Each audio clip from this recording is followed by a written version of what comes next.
The southern border is getting more dangerous by the day. The Biden administration patting themselves on the back, saying, no, the border's closed. We're doing great, you guys.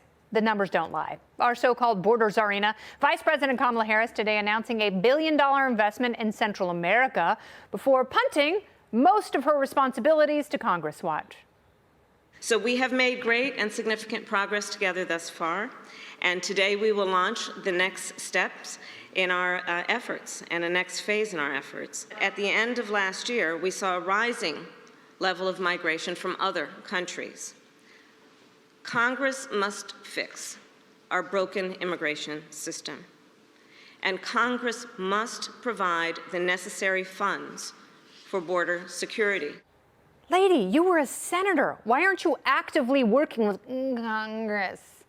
But what about what's happening right now? Tomorrow morning, the House Oversight Committee is calling Chief Border Patrol agents to testify on the Hill about what exactly is going on our southern doorstep. So will DHS Secretary Mayorkas be held responsible for the surge at the border, which he is saying doesn't exist? And will our czarina go down with him? Joining me now to discuss from the great Commonwealth of Kentucky, it's Republican Congressman and Chairman of the House Oversight Committee, James Comer. Welcome back, sir. Great to be back. So, the vice president has very good intentions here, a capital investment in countries that have been decimated by narco-terrorists who now have seized a lot of power. So what's to say that the $1 billion that's going into these countries won't be co-opted by corrupt people who just want to make more drug money? That's exactly what it is, and it's very disappointing that this administration continues to spend hard-earned tax dollars in foreign countries. When we have a border that's broken, we need to secure that border. Surely to goodness, with what we spend on Border Patrol and on our military in the United States, we can secure the border between the United States and Mexico. If we had a secure border, maybe these other countries wouldn't have the chaos and the fleeing that they're currently having. So, it's very disappointing to hear the vice president, who, remember, was appointed border czar by Joe Biden, say things like we need more money to fix our broken border. That's ridiculous.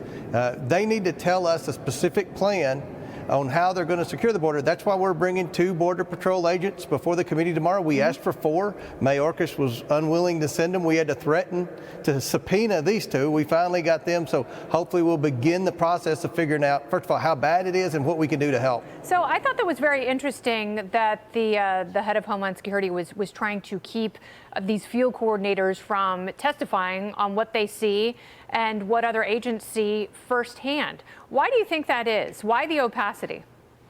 Yeah, just think about that. Why wouldn't he want them to come before Congress? The Republicans have expressed support for our Border Patrol agents. If what this administration says publicly is true, that why won't Congress give us more money, then why wouldn't you send those 4 Border Patrol agents in front of Congress and say that we need more money? They won't do it because the border policy for the Biden administration is an open border policy. And the Biden administration has turned the Border Patrol into the welcoming committee, and it's only making a bad problem worse every day. And one of our ultimate goals on the Oversight Committee is to put a price tag on this, to let the American people know exactly how much in their hard-earned tax dollars is going for transportation costs, Medicaid costs, public education costs, housing, the food stamps. These are expenses and services that are taken away from hard-earned working taxpaying Americans going to illegals.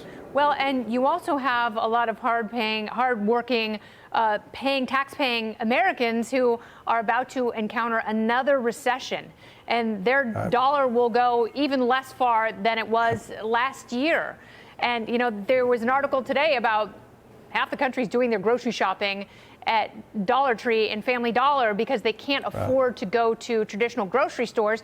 The price of food has gotten to be too expensive. It's very hard to justify this welfare state, which, I don't care what anyone says, it incentivizes people to come here. I think our immigration system should be refined so good people who want to come and work can participate in the American dream.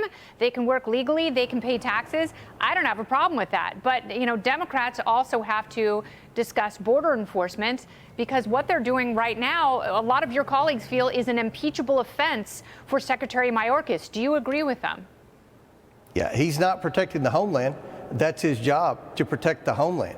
And we're going to hear tomorrow that we've got problems with the northern border as well. That's something that you don't hear about in the news because all the information. Yeah, explain that to people who can't even conceive of border issues with Canada.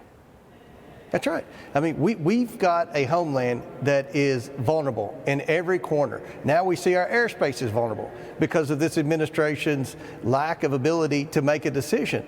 We can't continue down this path. It's unsustainable. The fentanyl problem's getting worse every day. Human trafficking is getting worse. Crime's going up. We don't have a secure border.